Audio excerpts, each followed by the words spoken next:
जैसा कि आप जानते हैं मुल्क में नया कानून बन गया है। अब आपको थाने में जाने की जरूरत नहीं है, घर बैठे थाने में शिकायत जनरल डायरी कर सकते हैं। हुगली ग्रामीण पुलिस के तहत सभी थानों में EGDE सहूलियात शुरू की जा रही है। आइंदा 7 जुलाई से आम लोग ऑनलाइन थाने में शिकायत दर्ज करा सकेंगे। GD नंबर भी ऑनलाइन मिल जाएगा। हुगली ग्रामीण पुलिस के SP कामनाशीष सेन ने बताया कि अब लोगों को थाने में शिकायत दर्ज कराने के लिए जाने की जरूरत पेश नहीं आएगी। Aadhaar card, ATM card, bank passbook, birth certificate, death certificate, driving licence, education certificate, बिजली बिल, बैंक लॉकर चाबी, laptop, LIC policy, medical card, mobile phone, mutation certificate, गाड़ियों की number plate, office ID card, PAN card, passport, ration card, rent bill, share certificate, sim card, student ID card, tax रसीद, voter ID card के लिए general diary online दर्ज करा सकते हैं। চেষ্টা কি আমাদের এখানে হুগলি রুরালের মানে অনেক লোক থাকে যাদের ছোট মানে জিনিসগুলো অনেকগুলো জিনিস যেগুলো হারিয়ে যায় টাইম টু টাইম, এন্ড আমরা দেখেছি কি হারানোর মানে ওরা জিনিসটা যে হারিয়ে গিয়ে থানাতে জিডি করতে হয়। এন্ড আমাদের দেখে খুব মানে খুব খারাপ লাগে কি একটা কমন পাবলিক গিয়ে অনেকক্ষণ অপেক্ষা করতে লাগে থানাতে। অনেকবার বলেছে আমাকে, 2-3 বার বলেছে কি স্যার 2 ঘন্টা 3 ঘন্টা বসে থাকতে লাগে ফর নো রিজন। একটা আপনার পাসবুক হারিয়ে গেছে বা রেন্টের কিছু হারিয়ে গেছে, ইলেকট্রিসিটি বিল হারিয়ে গেছে বা চেকবুক হারিয়ে গেছে।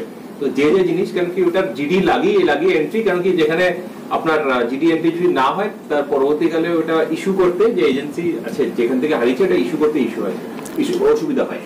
সেই কারণে বেসিক্যালি আমাদের যে প্রচেষ্টাটা আছে কি এখন আপনাদের এই যে আমরা নোট করা আছে কি কি জিনিস হারালে মানে অ্যাটলিস্ট আমাদের যতগুলো থানা এরিয়া আছে হুগলি রুরাল ডিস্ট্রিক্টে ওটাতে কমন মানে যে সিটিজেন্স আছে যে নাগরিক আছে ওদের থানাতে আসতে লাগবে না। এটা কমিশনারেটে অন্য জায়গায় প্রবলি কলকাতা পুলিশ কমিশনারেটে বা ব্যারাকপুরের মধ্যে অলরেডি চলছে আর কি। সো আমরা এটা রুরাল মানে ডিস্ট্রিক্টদের মধ্যে আমরা এটা চেষ্টা করছি, কেন কি রুরাল এরিয়া বা কি বলবো এটাকে সিটি এরিয়াতে প্রবলেমস তো সমানই সব জায়গাতে। তো এখানেও লোকরা যদি ফ্যাসিলিটি পায়, আর আজকাল তো ইন্টারনেট আর ল্যাপটপ তো সবার কাছেই আছে। তো এটাতে কি সিস্টেমটা আছে এখানে লগইন একবার ফার্স্ট টাইম লগইন করতে লাগবে, এখানে ক্রিয়েট ইউজার করতে লাগবে। ক্রিয়েট ইউজার যখন কেউ করে নিল ওর কাছে OTP গিয়ে ওটা রেজিস্টার একবার হয়ে গেল, হয়ে যাওয়ার পর ওটা বারবার ও ইউজ করতে পারে। ও যদি পাসওয়ার্ডটা ইউজার নেমটা যদি মনে রাখে, ওটা করার পর ওকে লগইন করতে লাগবে। লগইন করে ওখানে ডিটেইলসটা ভরতে লাগবে, যে ডিটেইলস যা হারিয়েছে ওই ডিটেইলসটা দিতে লাগবে। দেওয়ার পর ও যদি একটা নিজের সিগনেচার আপলোড করে ভালো কথা, but that is not mandatory. ওখানে সাবমিট করে দেবে। যখনই সাবমিট করে দেবে within 24 hours he or she doesn't need to come to the police station. আমাদের এখানে যে সিস্টেমটা আমরা করা আছে আর উইদিন 24 আওয়ার্স ওর কাছেই ও হয় লগইন করে আবার চেক করে নেবে। ওখানে ওর জিডি যেটা ও সাবমিট করেছে ডকুমেন্টের ওখানে PDF ভার্সনটা থাকবে, জিডি নাম্বার দেওয়া। আর তো দ্যাট যেটা আর by signed by OC of the police station, মানে সাইন্ড মানে SD থাকবে ওখানে। তো he can download that and ওখানে জিডি নাম্বারটা মেনশন থাকবে which he can use for future reference of বা যা হোক। তো he or she doesn't need to come to the police station for doing that। কোন সাপোর্টিং ডকুমেন্টস লাগবে ওর সঙ্গে? ধরুন যেরকম ফর এক্সাম্পল যদি আপনার পাসবুক মানে মোবাইল হারিয়েছে, মোবাইলের নাম্বারটা, মোবাইলের IMEI বা IMSI বা ওখানে আমরা সব মেনশন করি। ভোটার ID যদি থাকে ভোটার ID কার্ড নাম্বার, যদি কোনো ফটোকপি থাকে ওটা আপলোড করতে লাগবে। এন্ড আরেকটা জিনিস আছে ওটার মধ্যে একটা সিস্টেম আছে যে আমরা যদি সাপোজ করেন এখানে অনেকজন হতে পারে ফেক মানে মোবাইল হারিয়েছে ওর কাছে ডিটেইলস আছে। তো if you are not satisfied আমরা কিন্তু ওটা রিটার্নও করতে পারি within 24 the return the document. হয় মানে হি হ্যাজ টু মানে থানার কাছে যদি পেন্ডিং থাকবে না, মানে যদি স্যাটিসফাই হতে পারে কি ফেক দিয়ে দিচ্ছে আপনার নামে বা আমার নামে, ওটা পাসবুক যেটা ওর নেই নিজেরটাই নেই ওইটা দিয়ে দিচ্ছে। তো এখানে বেসিক্যালি ফ্যাসিলিটিটা আছে তো রিটার্ন ব্যাক টু দ্য যে ইউজার আমরা ভেরিফাই করে নিব ওখানে যা যা আছে that has to be given. মানে ওটা যদি না দেওয়া হয় তাহলে এটা কেন কি ভেরিফাই না করা যাবে না কি কার কি আছে কিনা। এন্ড আমরা যেটা দিয়েছি এই জিনিসগুলোর জন্যই বেসিক্যালি অনলাইন জিডি করতে পারবে। ওটা ওই সাইটে ঢুকতে দিবে পাসওয়ার্ড বা না এটার মধ্যে লিংক আছে QR কোড আছে।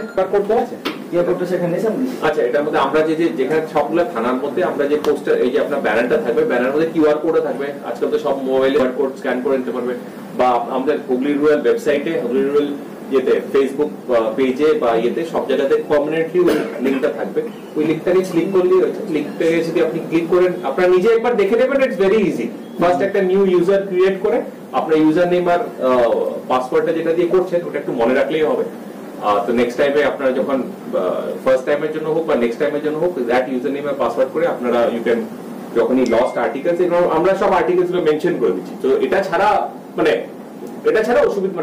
অসুবিধা হবে, but I think this is more or less এটা একটা কম্প্রিহেনসিভ ইয়ে আছে।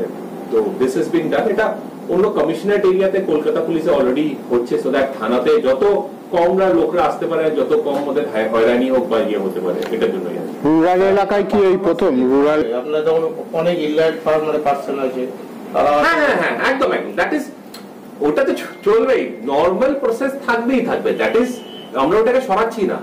ওটা ছাড়াও তো এখানে অলদো শহর এরিয়া না, কিন্তু গ্রাম্য এরিয়া কিন্তু আজকাল তো সবার কাছে অ্যাক্সেস আছে না, একটা ল্যাপটপে বসে বা যে কোনো খানে, আজকাল তো ল্যাপটপ অনেক জনের কাছে, আপনাদের বসে কেউ ডকুমেন্টস ওর কাছে আছে,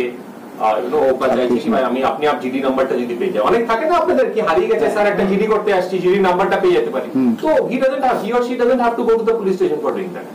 ওর 24 আওয়ার্স এর মধ্যে ওটার মধ্যে একটা ওর ভেরিফাই করে হি or she will get a, মানে আসতে পারেন স্যার এবং অনলাইনেও করতে পারেন, দুটোই অপশন।